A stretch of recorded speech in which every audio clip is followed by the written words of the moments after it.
Hello and welcome to the program. I'm your host, Neil Howard, here on Health Professional Radio. Thank you so much for joining us. Our guest today is Mr. Dex Gelfand. He's an internationally recognized leader in the field of spiritually oriented therapeutic counseling, and he's joining us here on HPR this morning to talk about some of the things that can be done to diminish and resolve some of the chronic depressions and some of the anxieties that are brought on by the traumas and stresses of everyday life. Welcome to the program, Dex. How are you? I'm good, Neil. Thanks for having me. Now, I did say that you're a recognized leader in the field of spiritually oriented therapeutic counseling. Is that something that you decided to go into early on in life, or what led you to such a profession? Well, interestingly, it's kind of been my life path even since I was a child. I remember I was 10 years old, and I had this realization that if you looked at what somebody else was saying or doing that might be offensive or disturbing, and you could really understand, look inside their mind and see what propelled them to behave that way, you could not be upset with them. It was just an odd insight for a child to have, I suppose, but it's like my interest.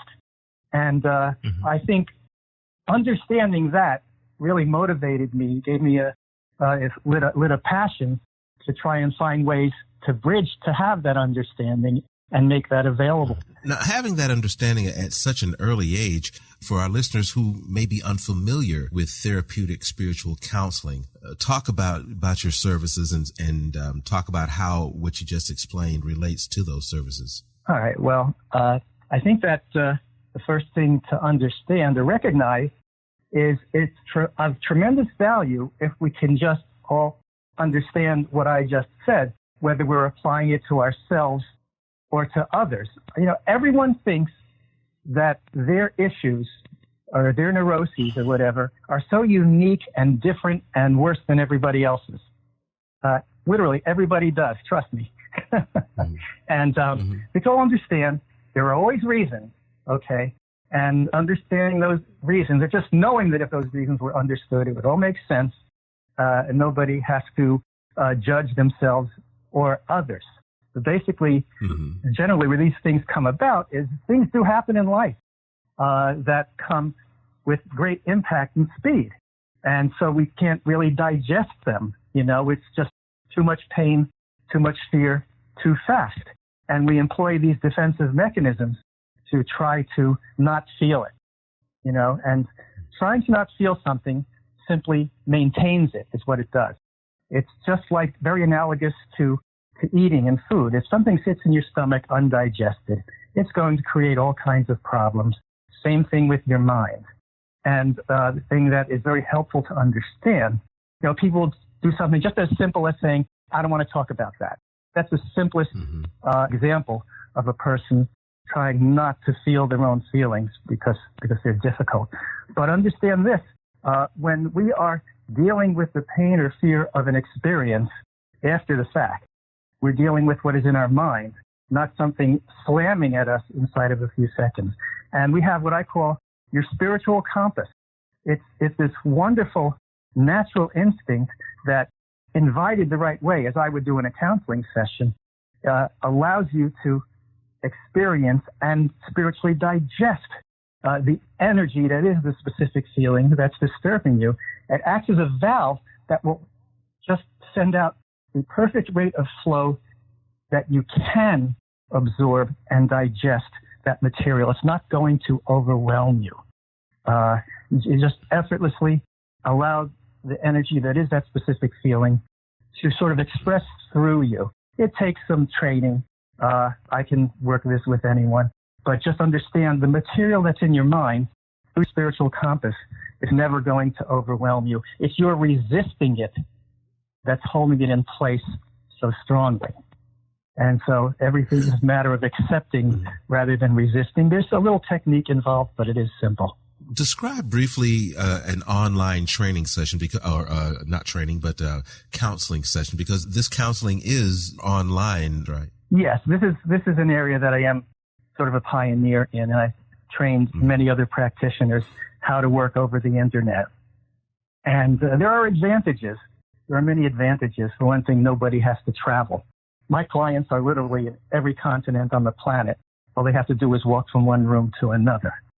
Okay. Also, there's a comfort level in sitting in the space where you are most comfortable rather than in somebody else's space. So there are advantages in that sense.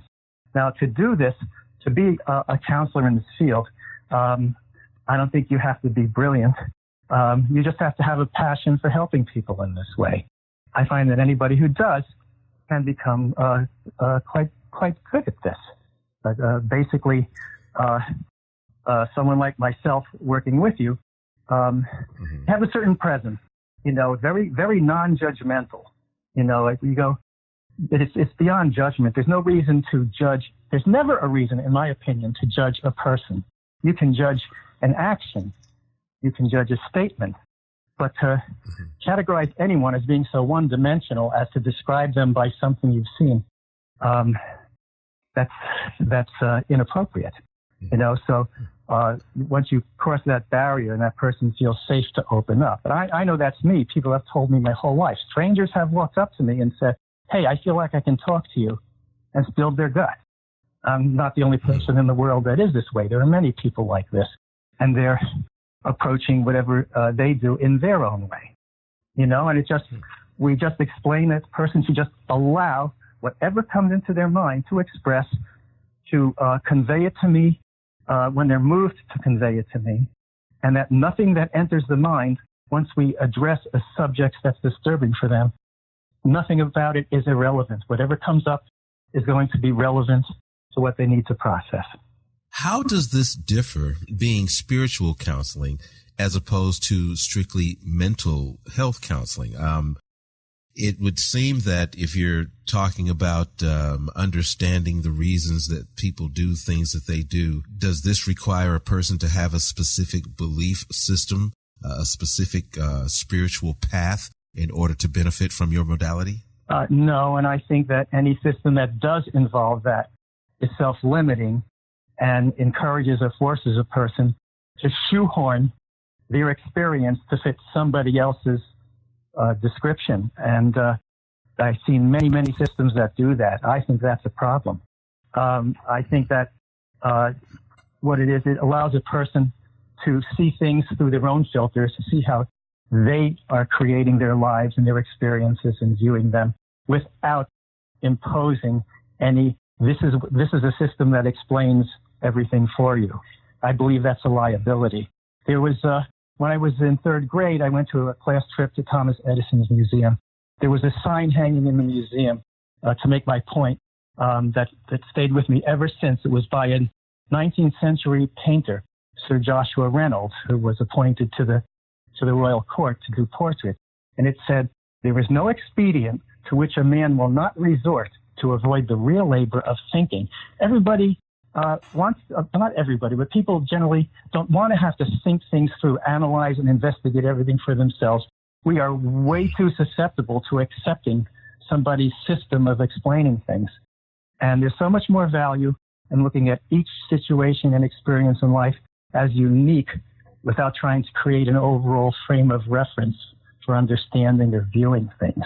So it's spiritual in that sense that we don't want to impose any system to shoehorn your experience into to make it fit that way. There are always, in my opinion, liabilities in doing that. How can our listeners get in touch with you, and where can we go online and get some more information about this online spiritual counseling that you offer at your service? Well, I like to make myself readily accessible.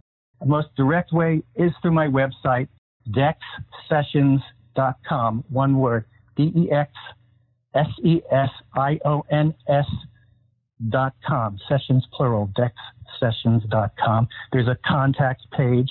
I try to be very responsive. Generally, anybody who contacts me, they will hear back from me generally within 36 hours. And I'll be happy to talk with anyone, and I'm happy to give anybody a free session.